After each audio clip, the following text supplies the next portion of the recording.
السلام علیکم ورحمۃ اللہ وبرکاتہ۔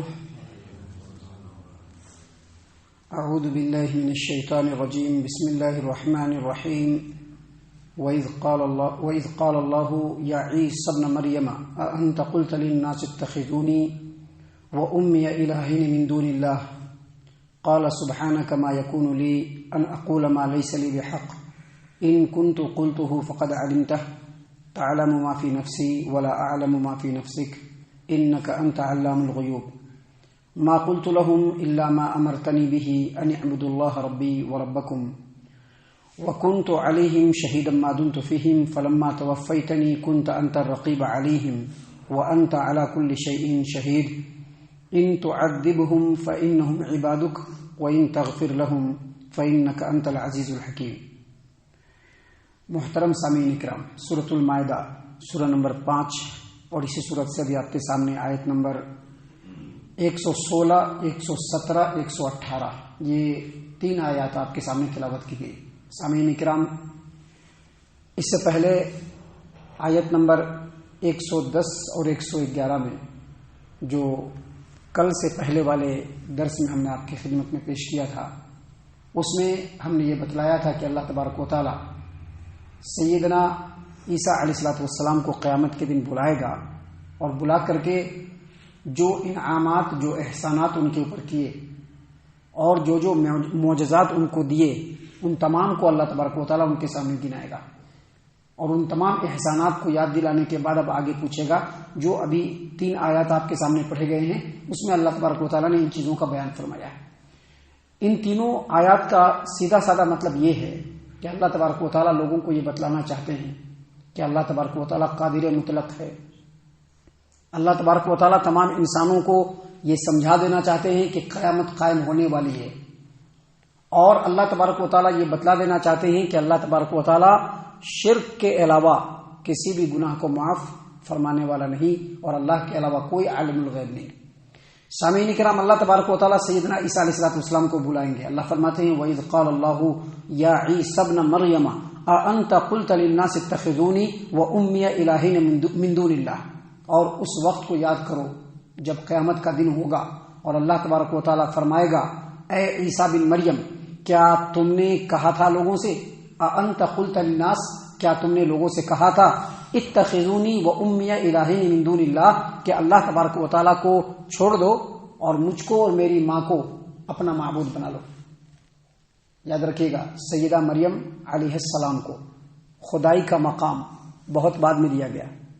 سیدہ مریم کو خدائی کا مقام عیسائی مذہب کے اندر بہت بعد میں دیا گیا، اور یہ عقیدہ تثلیث کے بعد کا عقیدہ ہے۔ عقیدہ تثلیث کا مطلب 3 مل کر کے ایک معبود، ایک اللہ، دوسرا روح القدس، اور تیسرا سیدنا عیسیٰ، یہ تینوں مل کر کے ایک معبود۔ یہ عقیدہ عیسیٰ علیہ الصلوۃ والسلام کی جو عیسوی صدی چل رہی ہے، عیسوی صدی، یہ 4 صدی عیسوی میں سرکاری طور پر اعلان ہوا کہ 3 ملا کر کے ایک خدا ہوتا ہے، اور 5ویں صدی عیسوی میں سیدہ مریم کو خدائی کا مقام دیا گیا۔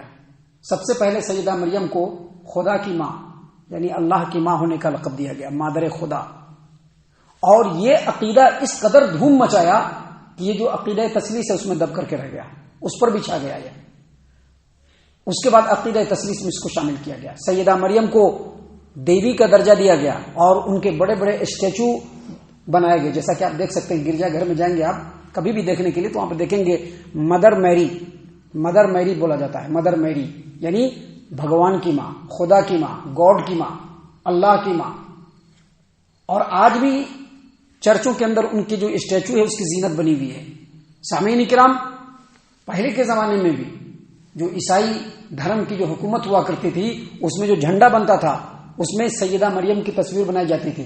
نبی اکرم صلی اللہ علیہ وسلم کے زمانے میں ہرقل جو روم کا بادشاہ تھا اس کے جھنڈے میں بھی سیدہ مریم کی تصویر بنی ہوئی تھی، اور پہلے زمانے میں جو جنگیں ہوتی تھی تو سیدہ مریم کے وسیلے سے فتح اور نصرت کی دعا مانگی جاتی تھی۔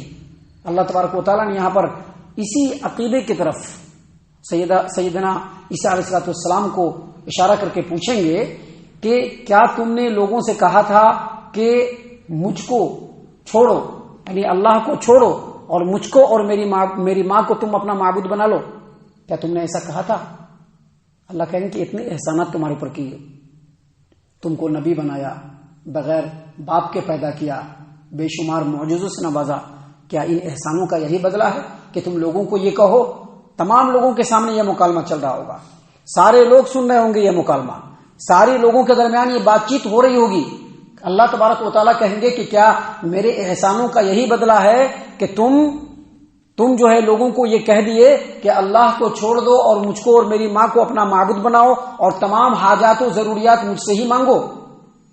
اللہ تبارک و تعالیٰ فرماتی ہیں کہ سیدنا عیسیٰ علیہ السلام کہیں گے، کیا کہیں گے؟ دیکھیے اللہ آگے فرما رہے ہیں، وہ کہیں گے، اللہ نے فرمایا کہ سبحانک، اللہ تو پاک ہے، ما یکون لی ان اقول ما لیس لی بحق، ایسا ہو ہی نہیں سکتا ہے کہ جس بات کو کہنے کا مجھے کوئی حق نہیں میں وہ بات لوگوں کو کہوں، یہ ایسا ہو ہی نہیں سکتا ہے، میں نے یہ بات نہیں کہا ہے۔ یعنی سیدنا عیسیٰ علیہ السلام ڈائریکٹ انکار کریں گے کہ میں نے یہ بات نہیں کہی ہے، جس بات کے کہنے کا مجھ کو حق ہی نہیں ہے میں یہ بات کیسے کہہ سکتا ہوں؟ اور پھر آگے فرمایا کہ ان کنت قلتہ فقد علمتہ، اگر میں نے یہ بات کہی ہوگی تو آپ کو تو معلوم ہوگا، اللہ آپ کو تو معلوم ہوگا۔ کیوں آپ کو معلوم ہوگا؟ آگے انہوں نے مزید اس کی دلیل بھی دی کہ تعلم ما فی نفسی، میرے دل میں جو باتیں ہیں وہ آپ جانتے ہیں، ولا اعلم ما فی نفسی، لیکن آپ کے دل کی بات ہم نہیں جانتے ہیں۔ انک انت علام الغیوب، بے شک آپ غیب کے بارے میں جاننے والے ہیں، کوئی بھی غیب کے بارے میں جاننے والا نہیں۔ یہ جو ساری باتیں ہو رہی ہوں گی وہ اس لیے نہیں ہو رہی گی کہ اللہ تبارک و تعالیٰ جانکاری لینا چاہتا ہے، نہیں، بلکہ جو عیسیٰ علیہ السلام کے جو پیروکار بنے ہوئے ہیں اس دنیا میں، اور جو عیسیٰ علیہ السلام کو بھگوان اور بھگوان کا بیٹا بنائے ہوئے ہیں، خدا اور خدا کا بیٹا بنائے ہوئے ہیں، اور عیسیٰ علیہ السلام کی والدہ کو اللہ کی ماں بنائے ہوئے ہیں، ان تمام کی سرزنش اور ان کی تہدید کے لیے اللہ تبارک و تعالیٰ قیامت کے دن یہ بات بیان فرمائے گا، اور اللہ یہ چاہے گا کہ ان کے رسول کے ذریعے سے ہی ان کے اوپر شہادت قائم ہو جائے۔ سامعین کرام، آگے سیدنا عیسیٰ علیہ السلام فرمائیں گے قیامت کے دن، کیا فرمائیں گے؟ فرمائیں گے ما قلت لهم الا ما امرتنی به ان اعبدوا اللہ ربی وربکم، میں نے تو صرف وہی بات کہی اپنی قوم کے لوگوں سے، اپنی امت کے لوگوں سے میں نے صرف وہی بات کہی جس کا حکم آپ نے دیا، اور آپ نے کیا حکم دیا تھا؟ کہ اللہ کی عبادت کرو جو میرا بھی رب ہے اور تم لوگوں کا بھی رب ہے۔ یہ تمام نبیوں کا یہی عقیدہ اور تمام نبیوں کی یہی دعوت کہ رب کی عبادت کرنا ہے، پیر صاحب کی عبادت نہیں کرنی ہے، امام صاحب کی عبادت نہیں کرنی ہے، بابا صاحب کی عبادت نہیں کرنی ہے، بھوکے شاہ، ننگے شاہ اور گدھے شاہ کی عبادت نہیں کرنی ہے، کسی مزار کے اندر پڑے ہوئے بابا کی عبادت نہیں کرنی ہے، بلکہ تمام نبیوں کا تمام نبیوں کی دعوت یہی تھی کہ اس اللہ کی عبادت کرو جو میرا بھی رب ہے اور تم لوگوں کا بھی رب ہے۔ سیدنا عیسیٰ علیہ السلام نے کلیئر کہا کہ میں نے اپنے قوم کے لوگوں کو بس یہی حکم دیا، اور پھر آگے فرمایا وَكُنْتُ عَلَيْهِمْ شَهِيدًا مَا دُمْتُ فِيهِمْ، جب تک میں ان لوگوں کے درمیان موجود تھا میں نے اس بات کا پورا خیال رکھا اور لوگوں کو اسی بات کی دعوت دی اور میں بھی اسی پر عمل کرتا رہا۔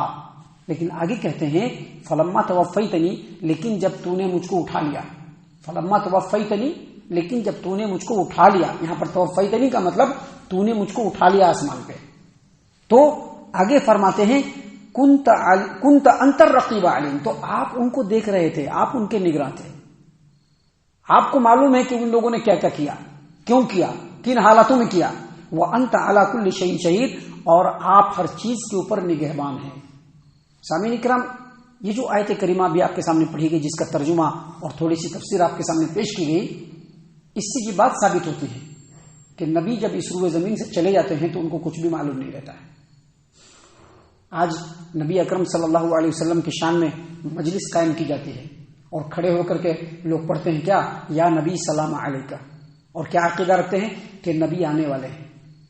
بہت سارے لوگوں کا تو یہ عقیدہ ہے کہ نبی اس دنیا میں موجود ہیں، نبی مرے نہیں ہیں، بہت سارے لوگوں کا یہ عقیدہ ہے، لیکن یہ چیز بالکل غلط ہے۔ دیکھیے اس سلسلے میں ایک حدیث ہم آپ کے سامنے پیش کرتے ہیں، حدیث ہے صحیح البخاری کتاب التفسیر کی، سیدنا عبداللہ ابن عباس رضی اللہ عنہما اس حدیث کے راوی ہیں۔ وہ کہتے ہیں کہ اللہ کے رسول صلی اللہ علیہ وسلم نے فرمایا، قیامت کے دن تم لوگ ننگے بدن ننگے پیر اور بالکل بغیر ختنہ کیے. اور یہ ختنہ ہم لوگوں کا ہے نا, الحمدللہ اللہ نے ہم لوگوں کو موقع دیا کہ ہم لوگوں کا بچپن میں ہی ختنہ کر دیا گیا. تو اللہ کے رسول صلی اللہ علیہ وسلم نے فرمایا کہ قیامت کے دن تم لوگ ننگے پیر, ننگے بدن, بغیر ختنہ کے تم لوگ جمع کیے جاؤ گے. اس کے بعد اللہ کے رسول صلی اللہ علیہ وسلم نے سورۃ الانبیاء آیت نمبر 104 تلاوت کی. کما بدأنا اول خلق نعیدہ وعدا علینا انا کنا فاعلین. جیسا پہلے لوگوں کو ہم نے بچپنے میں پیدا کیا تھا, قیامت کے دن ویسے ہی اٹھائیں گے, بالکل ننگا. قیامت کے دن بالکل ویسے ہی ننگا اٹھائیں گے, اور یہ ہمارے ذمہ وعدہ ہے اور ہم یہ کام کر گزرنے والے ہیں. اس کے بعد نبی اکرم صلی اللہ علیہ وسلم نے فرمایا کہ قیامت کے دن سب سے پہلے سیدنا ابراہیم علیہ الصلوۃ والسلام کو کپڑا پہنایا جائے گا. اور پھر نبی صلی اللہ علیہ وسلم نے فرمایا کہ میری امت کے کچھ لوگوں کو لایا جائے گا اور ان کو لیفٹ سائڈ میں لے جائے گا. لیفٹ سائڈ, لیفٹ سائڈ سمجھتے ہیں نا, یہ جو داہنا ہوگا نا وہ جنت, اور جو لیفٹ ہوگا وہ جہنم. تو ان کو لیفٹ سائڈ میں لے جایا جائے گا. تو اللہ کے رسول صلی اللہ علیہ وسلم کہیں گے کہ یہ ان کو لیفٹ سائڈ میں کیوں لے جا رہے ہو, یہ تو میری امت کے لوگ ہیں. کہا کہ آپ کو نہیں معلوم ہے کہ آپ کے جانے کے بعد ان لوگوں نے آپ کے دین میں کیا کیا نئی بات ایجاد کر لی. آج دیکھتے ہیں لوگوں کے الگ الگ نماز پڑھنے کے طریقے, ہر آدمی اپنے اپنے طریقے سے. اور پوچھیے تو جن کرتے ہیں کیا بولیں گے, پوچھیے تو بولیں گے کہ ہمارے باپ دادا ایسے ہی نماز پڑھتے ہوئے آئے ہیں, اسی لیے ہم لوگ ایسے نماز پڑھ رہے ہیں. پوچھیے تو کیا بولیں گے, نہیں ہم جس امام کو ماننے والے ہیں وہاں پر نبی کا پتہ صاف, نبی کا پتہ صاف ہو جائے گا, پھر وہاں پر نبی کا کوئی رول نہیں ہے. کیا بولیں گے, ہمارے جو امام صاحب ہیں وہ ایسے ہی نماز پڑھنا ہم کو سکھائے ہیں, اسی لیے ہم ایسے نماز پڑھ رہے ہیں. زندگی میں کبھی بھی اس بات کی توفیق نہیں ہوتی ہے کہ اللہ نے کیا بتلایا ہے, رسول نے کیا بتلایا ہے, اس بات کی کوئی توفیق نہیں ہوتی ہے. سامعین کرام, اللہ کے رسول صلی اللہ علیہ وسلم نے کہا کہ اللہ کے رسول صلی اللہ علیہ وسلم نے کہا کہ جب ان لوگوں کو لیفٹ سائڈ میں لے جایا جا رہا ہوگا تو میں پوچھوں گا کہ ان کو کہاں لے جا رہے ہو, یہ میری امت کے لوگ ہیں. تو کہا جائے گا کہ آپ کو نہیں معلوم ہے کہ آپ کی جانے کے بعد انہوں نے آپ کے دین میں کیا کیا نئی بات ایجاد کر لی. تو نبی صلی اللہ علیہ وسلم فرمائیں گے کہ میں اس وقت وہی بات کہوں گا جو عیسیٰ علیہ الصلوۃ والسلام نے کہا تھا. کیا کہا تھا کہ اللہ تبارک و تعالیٰ جب تک میں زندہ تھا میں ان کے بارے میں دیکھ رہا تھا اور ان کو صحیح بات کا حکم دے رہا تھا, لیکن جب میں اس دنیا سے چلا گیا تو مجھ کو نہیں معلوم ہے کہ یہ لوگ کیا کر رہے تھے. تو اللہ تبارک و تعالیٰ کی طرف سے فرمایا جائے گا کہ آپ کے جاتے ہی یہ لوگ ایڑیوں کے بل دین اسلام سے پھر گئے تھے. آیت کریمہ اور حدیث سے یہ بات پتہ چلی کہ نبی کو علم غیب نہیں ہوتا ہے, اور دوسرا نبی جب اس روئے زمین سے چلے جائیں گے تو لوگ, ان کی امت کے لوگ کیا عمل کر رہے ہیں ان کو کچھ بھی پتہ نہیں ہے, کچھ بھی پتہ نہیں. اور عالم الغیب صرف اللہ تبارک و تعالیٰ ہے. سامعین کرام, یہ تمام باتیں جب ہو جائیں گی تو اللہ تبارک و تعالیٰ نے آگے فرمایا کہ سیدنا عیسیٰ علیہ الصلوۃ والسلام فرمائیں گے, کیا فرمائیں گے, ان تعذبہم فانہم عبادک وان تغفر لہم فانک انت العزیز الحکیم. اللہ تبارک و تعالیٰ, ان لوگوں نے شرک کیا, مجھ کو اور میری ماں کو اپنا معبود بنایا, اب تو انہوں نے بہت بڑا گناہ کیا ہے. اگر آپ ان کو عذاب دیتے ہیں تو یہ آپ کے بندے ہیں, اور اگر آپ ان کو بخش دیتے ہیں تو بے شک آپ غالب ہیں اور حکمت والے ہیں. مطلب کیا ہے, مطلب یہ کہ ان لوگوں کا معاملہ اب آپ کے سپرد ہے, آپ کی مشیت کے تحت ہے, آپ جو چاہیں کریں. آپ فعال لما یرید بھی ہیں, آپ جو چاہے کریں گے, آپ سے آپ کے کام کے بارے میں کوئی پوچھ نہیں سکتا.